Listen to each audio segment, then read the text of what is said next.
All right. So let's take another detour quickly to wage stagnation.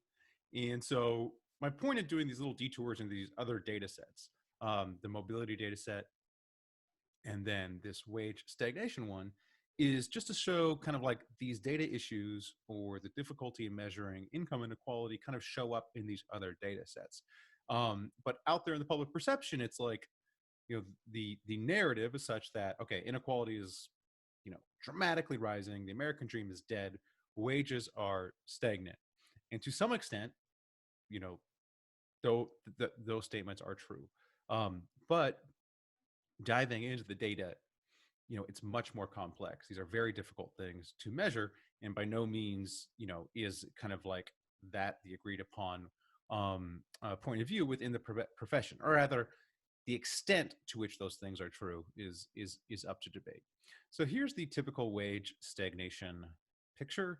You have productivity, so basically this is just GDP growth, going up over time, but how much people are paid on average per hour has kind of flatlined since the 70s. So there has not been much increase here. Okay. All right. So we have, kind of this decoupling. And oftentimes, again, this is like pointed out, oh my gosh, like wages are stagnant. All right. Now, again, this is much more complex. Essentially, the US shifts from, manufacturing being the primary occupation to, services. And services can be all sorts of things. Like services are financial services, healthcare, all of these would be categorized under services.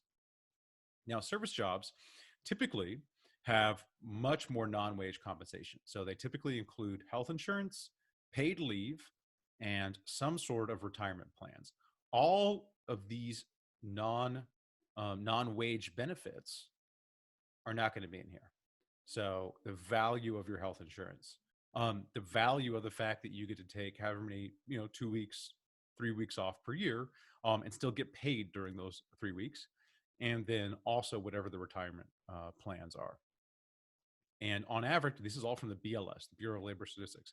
On average, 1/3 of workers' compensation comes in non-wage forms. So essentially, if I look at the total compensation and put dollar values on these things, 1/3 of it would be in these things. All right. So I think of my wage, I get paid a certain amount, but then I also have health insurance. As a professor, I don't have paid leave. I just have leave, just summertime and Christmas break and days of the week I'm not teaching, and then also that there's a value in that. And then also I have there's a very generous retirement plan. Although actually that was pulled back because of the pandemic. It took away all that. But anyway, so this one's gone. But these two are still here, at least as of recording this in December 2020. All right. Anyways, so 70% of workers have access to a retirement plan. 73% have access to healthcare benefits, essentially health insurance. 78% have paid sick leave. 76% of paid vacation. So it's not like this is like some small minority that gets these perks. 3/4 of essentially the workforce has access to these kind of non-wage compensation. All right. And again, of those people, about one on overall average is 1/3 compensation is in that form. So there's a lot that this graph doesn't leave out. Now, there are, wage workers, who don't have access to this. And certainly that part, their wages have been stagnant. Okay. And then, of course, there are different ways you can treat inflation, which is always going to be an issue. How do we deal with how to compare dollar amounts over time? But the idea is, okay, if you do different deflation measures, you'll see, much less decoupling between the overall productivity and the average hourly earnings. And then if you do the total compensation per hour, there does not seem to be much of a difference. This is from the St. Louis Fed. If you use the BLS's own statistics, again, you don't see too much of a decoupling. Certainly not like this.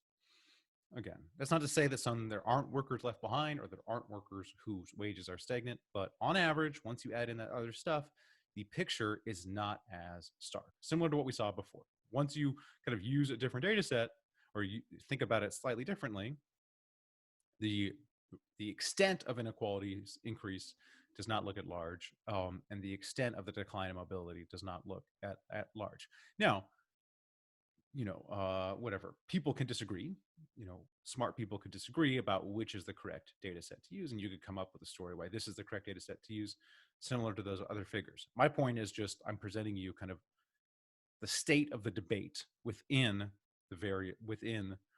within the economics profession, and saying kind of the picture you're getting out there is a less complex one than what the actual data or what's actually the conversations being had is. All right, another break.